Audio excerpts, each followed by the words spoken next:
It definitely did. Going there. Oh, man, I had it all lined up. And here we go. This is what it sounded like. With the 181st pick in the 2025 NFL Draft, the Philadelphia Eagles select Kyle McCord, quarterback, Syracuse. Yes. Kyle McCord going to the Philadelphia Eagles in the NFL Draft over the weekend. Joining us on the phone, it's Mike McAlister from 24/7 Sports. Mike, good morning. How are you today? I'm doing well. How are you? Good. Thanks for taking a couple of minutes with us here. But, an exciting weekend for Kyle. And as it turns out, a whole bunch of former SU players now finding themselves on NFL teams, at least a chance to make the roster. But now that it's all settled in, I don't know, beforehand, everybody, they have the mock drafts, who's going where. And then in hindsight, some were pretty accurate and some weren't. But nonetheless, did everybody kind of go about when and where you thought they might? No, actually, I thought that Gadsden and McCord went later than I was expecting. I thought Gadsden had a shot to go in the third, and then if not, he'd go in the fourth, and ended up going in the fifth. I thought McCord was a fourth-round type pick and had a chance to back into the third or perhaps in the second if someone, got really excited and didn't want to risk losing him. So the fact that he went in the sixth was a bit surprising to me. I thought he was better than that, and several of the quarterbacks that went ahead of him, the Dylan Gabriels and Tyler Show and Jalen Milroe, I think he's a better quarterback than they are. So a little bit surprising that he went after them. But either way, he goes to a really good organization and goes to a spot where he's not going to be forced into action right away, barring significant injury, and he can learn from one of the best in the game in Jalen Hurts. So I think all in all, it's a good situation for his long-term development. And then I'll play for you, and you probably heard these, but I'll play them right now for you, for your benefit, and for ours as well. But Kyle afterwards talking about how Syracuse helped him get ready for the NFL and his decision to transfer from Ohio State to the Orange. It definitely did. Going there, obviously, threw the ball a ton last year, and there's a lot on my plate in terms of the offense. And that's exactly what we wanted as a quarterback, though. And it seemed like every game for us would come down to, one possession, and had to be great in 2-minute drives and situational football. And that's all the NFL is, too. So definitely prepared me. I know I got a lot better on and off the field. So going there was a great decision. All of that true from a fan's perspective, I think, Mike, and just watching him play and develop this past year, you could tell he was getting better along the way.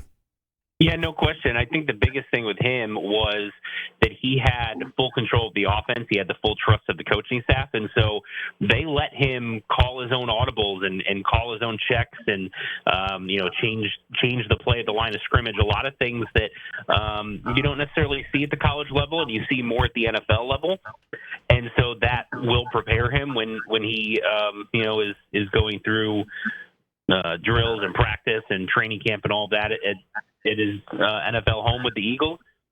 But that's also part of why I was a little bit surprised that he lasted as long as he did, because he has a lot more experience doing things like that than some of those other quarterbacks that went in front of him. So it's one of those situations where I think some of those teams were shooting for the high ceiling guy as opposed to who's the best right now.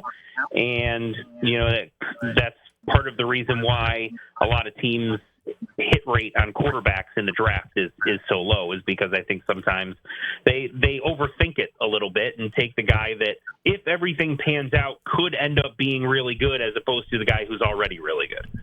We're talking to Mike McAlister from 24/7 Sports here with Gomez and Company. And we had a chance, Mike, during the season, Kyle was in the studio every week throughout the fall and into December. And we've said this on here before, but he's just a nice kid, and you can tell that. But also, like, for example, after the Pittsburgh game when he just did not have a good game, and sometimes some of the guys all of a sudden have something come up and they're just not available. And I get that. They're young. It's tough to, talk about a loss or a poor performance. But Kyle just manned up every week, was in here pleasant, owning the game, owning, the Pitt game and the interceptions, etc. And I think that is something that GMs and coaches also like to see from players before they draft them. Absolutely. That if you take basically the stats from that game away, If he had a typical Kyle McCord game from the rest of the season, he had an argument to be in New York as one of the Heisman Trophy finalists, given what his numbers were. And even with that, that there's an argument to be made there. So the fact that he had his worst game as a collegiate player and stood there and took questions in the post game, stood there and took questions during his normal media availability during the week, it says a lot about him. And he didn't shy away from those questions or ask anyone not to ask about those things. And he sat there and answered them. And it says a lot about who he is. And I think the response that you saw from teammates and coaches after that game, not only during the game and after the game, I think also tells you a lot about how respected he was within that locker room, which again points to him as a leader.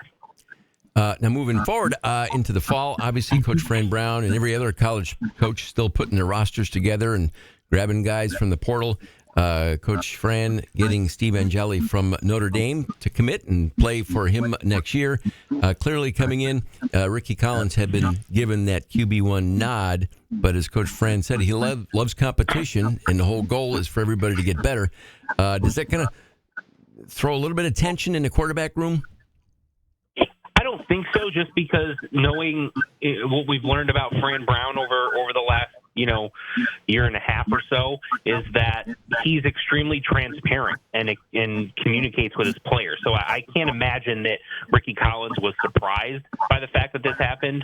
I would imagine that there was extensive communication with him about the fact that they needed to add another quarterback because they were short one quarterback and they were going to try to add the best player they could. And that likely means it's someone that is capable of starting and winning games. And, I think Ricky Collins is probably pretty confident in his own abilities. He can go out and win that quarterback battle.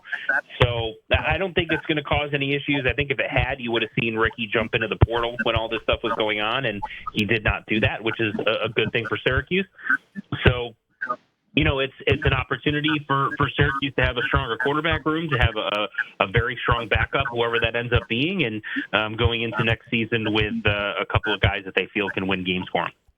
And I can't keep track of all this, Mike. When is the portal? When is the window closed? It closed, I believe, Friday at midnight. So I think it's already closed. So wherever you are, that's where you are. Yeah. So that means I don't believe Ricky can jump into the portal at this point. He would have to do so either as a grad transfer, which he's not there yet, and or I'm not sure if he would have the ability to do so and still sit out. I'm not sure if that's even possible with the new rules. So either way, he's going to be here next year, and that's good for Syracuse's quarterback room, as I said. And then just quickly, maybe beyond that, basketball, as Coach Red Autry is able to grab some guys and put a roster together, who would Red still be looking at, or what kind of player do you think they still might need to add? Yeah, I think they're still looking for a big. I know they got two in the transfer portal in Ibrahim Soare and William Kyle, and they like both of those guys, really athletic bigs, even though they're only 6'9", so a lot of people don't think that they're centers, but they are. Remember, Syracuse has had some pretty good centers that were listed at 6'9", Rakeem Christmas, Orinze Onuaku, Otis Hill, just a few that played that position at 6'9". These guys are kind of similar in that they're very athletic, good shot blockers. So those are two guys that they have there, but I think they'd like to add a third if they could.